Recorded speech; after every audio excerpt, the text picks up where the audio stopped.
It's still Easter. We've moved on in many ways. We've had a conference, we've had a whole big Lulafalooza called Heal the Soul, Heal the World since Easter Sunday. But it's still Easter in the lectionary passages. It's still Resurrection Sunday in the scriptures. And the gospel writers have this incredible story that they want us to get, told slightly different, but the same story nonetheless. John has just Mary at the tomb, and for Luke, it's Mary and a whole bunch of other women. For John, Jesus sort of magically appears through some closed doors closed because the people are afraid, and says to them, "Here I am," and breathes on them the holy breath. For Luke, Jesus makes an appearance to two people walking on the way to Emmaus. A kind of treacherous walk, actually, but walking full of grief and full of sorrow. And even though Jesus is right there in the midst of them, talking to them, prophesying, preaching to them about all the things that the scripture have to say about who he is, they don't get it. They don't get him. They don't see him. They don't recognize him. They don't recognize him at all until something very ordinary happens. They're sitting at table in an inn, and he breaks the bread and says a prayer of thanksgiving. It's not magic words that day. It's not our words of institution. It's not, "This is my body for you. This is the cup of life for you." This is just Jesus being a rabbi, a resurrected rabbi, breaking bread with the people. Something he'd done so many times. Kicking it with the tax collectors and the sinners, breaking bread, eating food at the homes of the people on the outskirts, on the margins, the ones that nobody wanted to hang with. Jesus was just there, dipping the bread in the wine, as the ancient people would do, and just being. In the basic base of the brain, necessities of life. In the give me my daily bread space of life, in the we can't make it without eating space of life, Jesus' presence is recognized as the power of the holy, and he shows up right there in the mundane. About 5 years ago, I went to dinner with my goddaughter, Morgan, and some of her friends. Bunch of young women, drinking margaritas, quite frankly, around Cinco de Mayo, and eating that would be now. Eating tacos and quesadillas and just having some drinks. And Morgan, who thinks of me as her personal pastor, decided to put me on the spot and get me to explain to them what communion meant. At a bar, with margaritas. Thank God I had only had one, so I think I had something. I said to her and to her friends, the church has lots of really important rituals, and I'm not trying to put those down. But the reality is that in the breaking of the bread and in the sharing of the cup, God is present. God is present in the breaking of the bread when you are in kindergarten and it is snack time. God is present in the breaking of the bread. God is present in the breaking of the bread when it's Ritz crackers, peanut butter, and tomato soup. God is present in the breaking of the bread. God is present in the breaking of the bread when it's fufu lala French bread in Paris, when it is flat, unleavened bread during Passover, when it is olive loaf bread broken at a table in a new apartment that's not quite unpacked like we did with Mom and Dad the other day. God is present in the ordinary breaking of bread. And whenever, I told her little heavily drinking friends, we share a cup and we have conversation, God is present there also. In the Kool-Aid, in the milk, in the Chardonnay moments, at the coffee house. Yes, when you're having margaritas with salt on the rim. God is present in the breaking of the bread and the sharing of the cup, because God is present in the relationships that are happening around the way, in the classroom, in the yoga studio, in the coffee house, in the bodega, in the restaurant, in the congregation. God is present.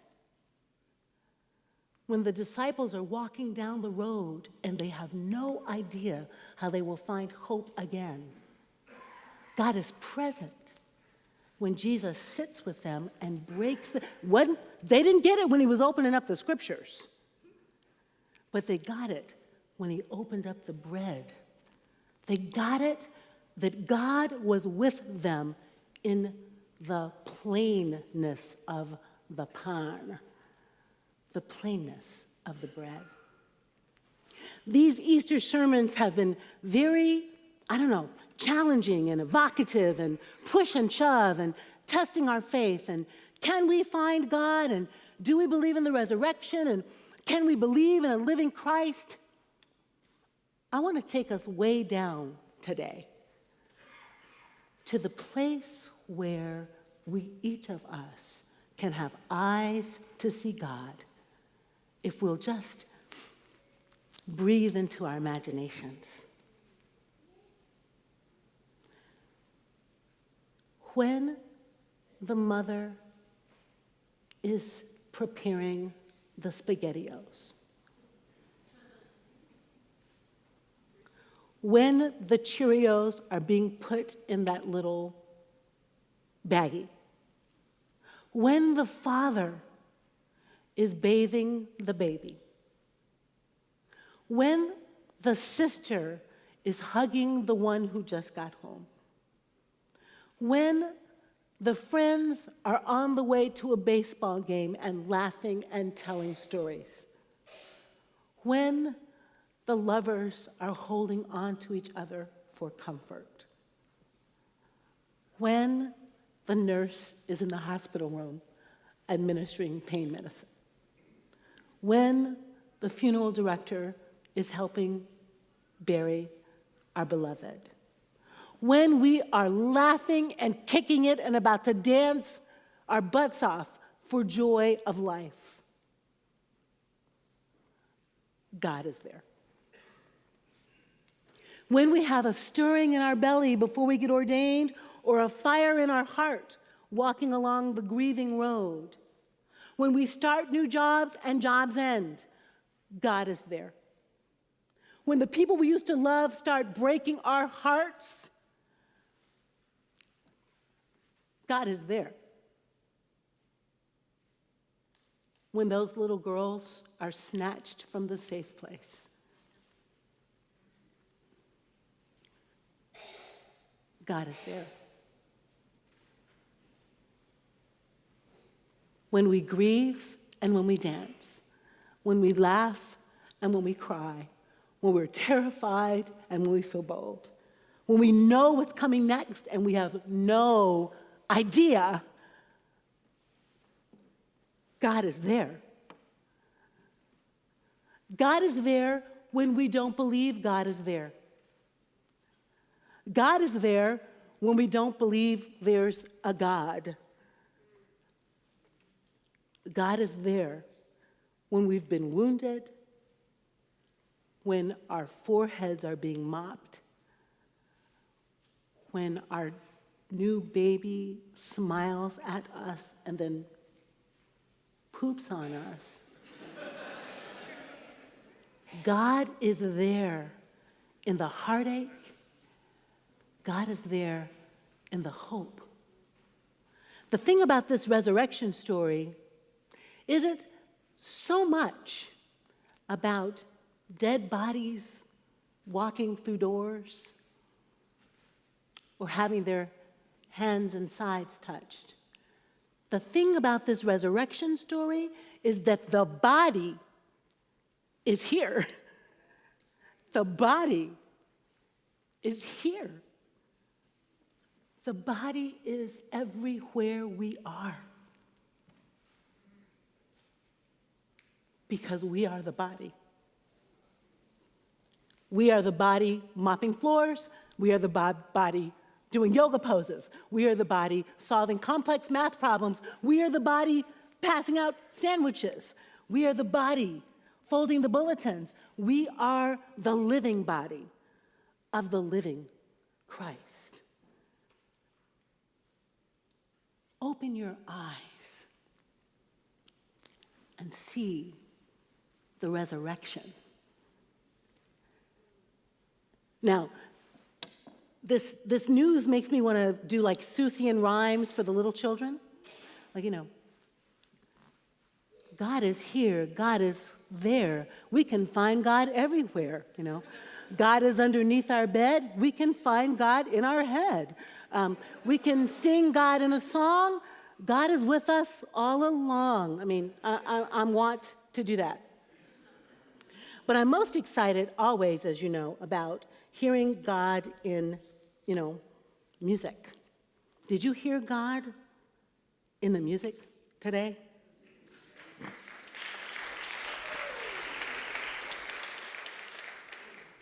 And I'm really excited about hearing God often in pop songs. Yeah. I like the opera and I like the pop songs.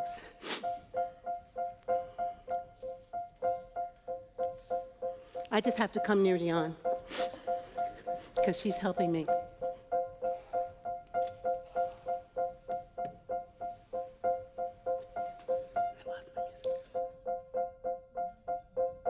Just one look,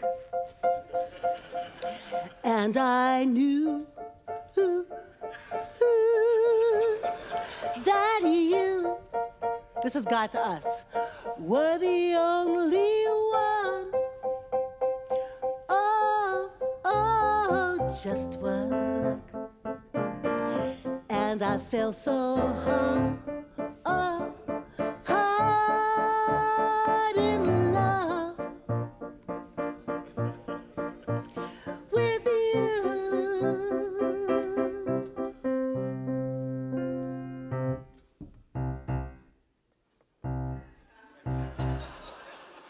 This is God to us. The look of love is on my face. A look that pain can't erase.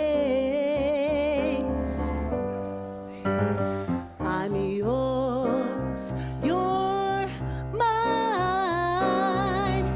You are the only ones who can heal the world with me.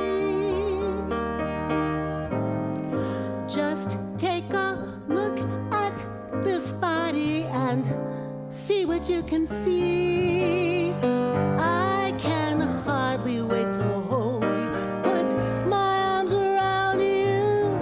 How long I have waited just to touch you.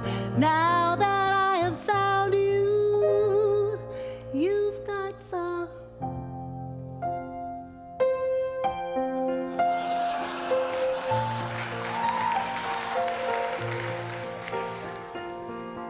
love, soft as an easy chair.